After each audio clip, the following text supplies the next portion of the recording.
Hello everyone. आज हम निर्देशांक ज्यामिति यानी कोऑर्डिनेट ज्योमेट्री की प्रश्नावली 7.2 देखेंगे। ये क्लास 10th एनसीईआरटी की बुक से संबंधित है।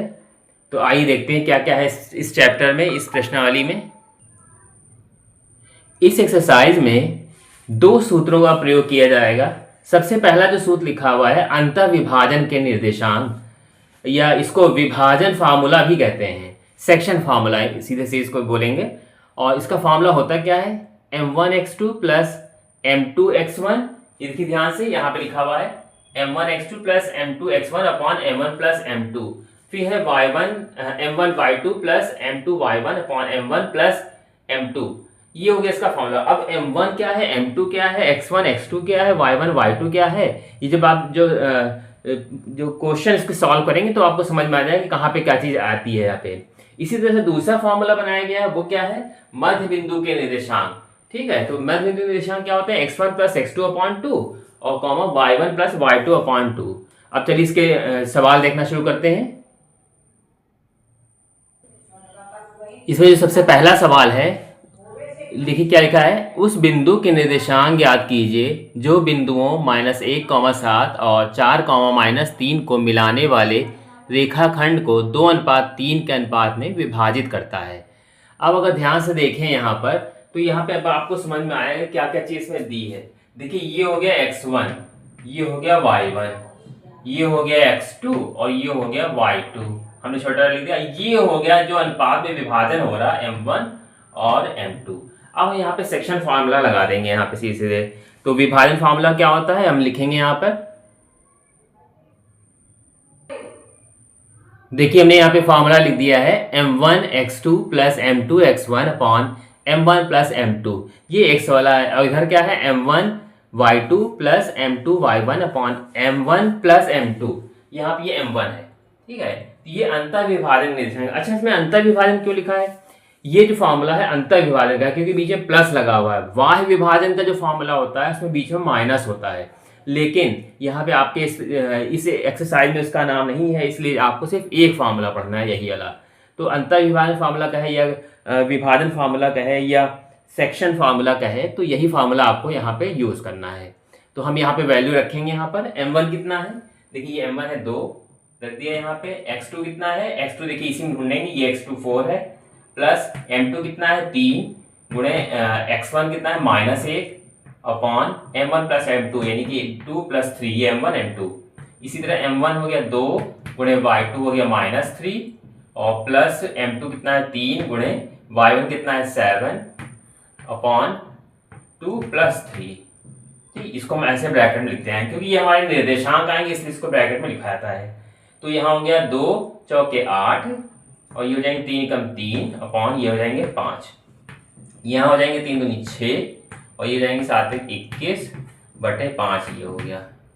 तो यहाँ पे अब हमारा जो घटा लेंगे, घटा के इसको हम डिवाइड कर देंगे। तो यहाँ कितना आ जाएगा, यहाँ पे 5 बटे 5 कॉमा यहाँ कितना आ गया, इसको घटाएंगे तो कितना हो जाएगा 6 5 11 5, ये 15 बटे 5, ये हो गया।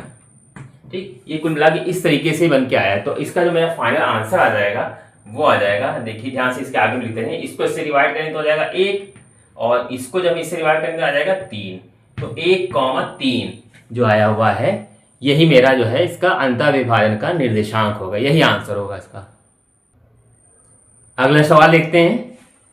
दूसरा, इसमें बिंदुओं 4, -1 और -2 -3 को जोड़ने वाले रेखाखंड को समत्रिविभाजित करने वाले बिंदुओं के निर्देशांक ज्ञात कीजिए। देखिए कुछ इस तरीके से दिया हुआ है कि इसमें समत्रिभाजित यानी जैसे हमने एक यहाँ पर एक लाइन खींची, हमने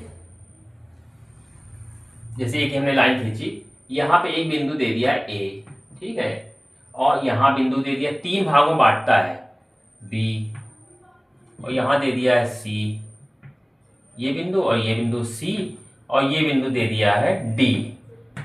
हम यहाँ पे ये कुल मिला के, ये पहला हिस्सा, ये दूसरा हिस्सा, ये तीसरा हिस्सा, इसमें इसके निर्देशांक दे दिए हैं 4, -1 और सबसे लास्ट वाले कितने दे दिए हैं -2 और -3। ये इस तरीके से दे दिया इसमें। तो अब क्या करना है यहाँ पर, अब यहाँ पर पूछा जा रहा कि जो बीचों बीच में जो बिंदु आ रहे हैं इसके निर्देशांक क्या होंगे, तो हमने इसके निर्देशांक मान लिए x1 y1 हो गया और इसका x2 और y2 मान लिया। ठीक है, अब यहाँ पे ये समझना है कि जब हम b बिंदु के निर्देशांक निकालेंगे, मतलब इसके निकालेंगे, तो ये हिस्सा और उधर का दोनों हिस्सा एक साथ ऐड हो जाएगा। तो यहाँ पे हम लिखेंगे कि हमारा जो बिंदु दे दिया है यहाँ ए बी क्या है, ए बी बराबर है बी सी के, और B C A B B C और सी डी सब बराबर है, तीनों भुजाएं जो है बराबर है यहाँ पे। तो इससे समझ में ये आएगा कि हमारा ये अगर हम एक हिस्सा ले रहे हैं तो इधर का हिस्सा क्या हो जाएगा, दो हिस्सा हो जाएगा, यानी कि जो अनुपात हो जाएगा वो अनुपात कितना आ जाएगा यहाँ पर, अनुपात यानी कि जब हम ए बी मतलब जब बी बिंदु लेंगे तो बी बिंदु के अनुपात क्या हो जाएगा, ये एक हिस्सा है यहाँ का, यहाँ से यहाँ तक मिलाएंगे तो एक हिस्सा हो जाएगा एक, यहाँ से यहाँ एक और एक मिलकर हो जाएगा दो हिस्से, यानी कि 1:2 हो जाएगा यहाँ पर अनुपात। ठीक है, तब हम यहाँ पे निकालेंगे बी बिंदु के निर्देशांक, बी बिंदु यानी कि x1 y1 के निर्देशांक कैसे निकलेगा। अभी देखिए यहाँ पे ये x1 y1 ये हो गया, x2 y2 वो हो गया, यहाँ पे जो फार्मूला ये m1 m2 ये हो जाएगा यहाँ पर।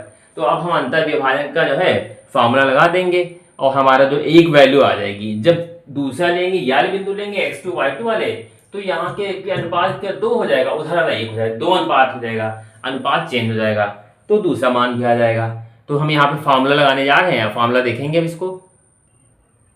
हमने यहाँ फार्मूला लिख लिया है m1 x2 plus m2 x1। अब हम यहाँ पे देखेंगे जब हम बी बिंदु के निर्देशांक जब निकालेंगे तो m1 हो गया कितना, एक हो गया, एक इंटू x2 कितना हो जाएगा, आप अगर ध्यान से देखें m1 x1 m2 x1 y1 x2 y2, ये x2 हो जाएगा 2 प्लस m हो जाएगा 2 m2 और x1 कितना हो जाएगा 4 और अपॉन यहाँ पे आ जाएगा हमारा कितना, या तो इसको ऐसे करते हैं इधर ना लिख के इधर लिख लेते हैं, थोड़ा साफ साफ आपको क्लियर भी हो जाएगा। यहाँ से इस साइड से ये हो जाएगा m1 कितना हो जाएगा, m1 यहाँ पे हमारा m1 हो गया 1 इंटू x2 हो गया यहाँ पे -2 प्लस m2 2 गुणे x1 कितना हो जाएगा, x1 हो जाएगा 4 बटे 1 प्लस 2।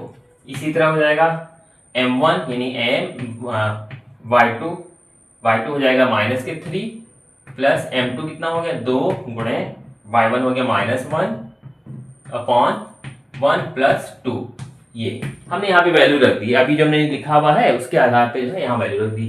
हम यहाँ पे निकाल सकते हैं इसको, कितना आएगा 2 एकम 2 माइनस का 2 प्लस 2 चौके 8 बटे 3, यहाँ पे 3 आ जाएगा और कॉमा -3 और माइनस के 2 बटे 3 ये हो गया। तो ये हो जाएंगे यहाँ पे घट के आ जाएगा 6 बटे 3 और ये हो जाएंगे यहाँ पे -5 बटे 3। यानी कि अब हम इसको जब तोड़ेंगे तो कितना आ जाएगा यहाँ पर, मतलब भाग करेंगे 3 दूनी 6 और ये जाएंगे -5 बटे 3। तो ये पहला बिंदु आ गया बी बिंदु, यानी कि बी बिंदु x कॉमा -5 यहाँ लिख देंगे बी बिंदु x1 y1 बराबर क्या हो जाएगा 2 -5 बटे 3। ये हमारा इसका एक आंसर आया है। अभी इसका अगला आंसर निकालना बचा हुआ है। अब आगे देखते हैं सी बिंदु यानी x2 y2 के लिए जब अनुपात निकालेंगे तो पहले का जो हिस्सा था जैसे उसमें 1 लिया था 2 लिया था, इस बार क्या हो जाएगा 2:1 हो जाएगा, ये अनुपात हो गया। और बिंदु जो थे वही बिंदु काम आएंगे फिर से जो हमारे इसमें लिखे हुए थे। क्या लिखा हुआ था 4,1 और 4,-1, दूसरा था कितना था -2, -3 ये था। ठीक है, तो अब हम इसके आधार पे जो है अब हम दूसरे का मान निकाल लेंगे सी बिंदु के निर्देशांक। सी बिंदु x2 y2 के निर्देशांक। ठीक है, फार्मूला वही लगा देंगे हम लोग। क्या होगा इसका formula m1 x2 plus m2 x1। ठीक है, तो m2 x1 होगा यहाँ पे अपॉन m1 प्लस m2। इसी तरह यहाँ पे m1 y2 plus m2 y1 upon m1 plus m2 formula लिख दिया हमने यहाँ पे। अब देखिए x1 y1 x2 y2 ये m1 m2 सब आ गया। तो m1 2 हो गया इंटू x2 कितना हो गया, x1 y1 x2 हो गया -2, m2 कितना 1 गुणे x1 हो गया 4 बटे 2 प्लस 1। यहाँ पे m1 हो गया 2 गुणे y2 हो गया -3 प्लस m2 हो गया 1 गुणे y1 है -1 अपॉन 2 प्लस 1। ये इस तरीके से आ गया। तो यहाँ हो गया 2 दूनी 4 और ये हो जाएंगे यहाँ पे 4 कम 4 बटे 3, 2 3 6 और 1 कम 1 -1 बटे 3। ये तो 0 हो गया 0 बटे 3, ये हो जाएंगे -7 बटे 3। तो ये हो जाएगा 0 -7 बटे 3। तो ये जो दूसरा मान जो हमारा आ जाएगा वो आ जाएगा 0 -7 बटे 3। तो इस तरीके से जो दूसरा आ गया इसका मान ये हो जाएगा हमारा अगले का मान, मतलब सी बिंदु के निर्देशांक।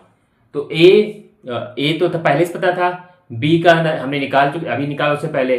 अब ये सी बिंदु के निर्देशांक यहां लिख देंगे, सी बिंदु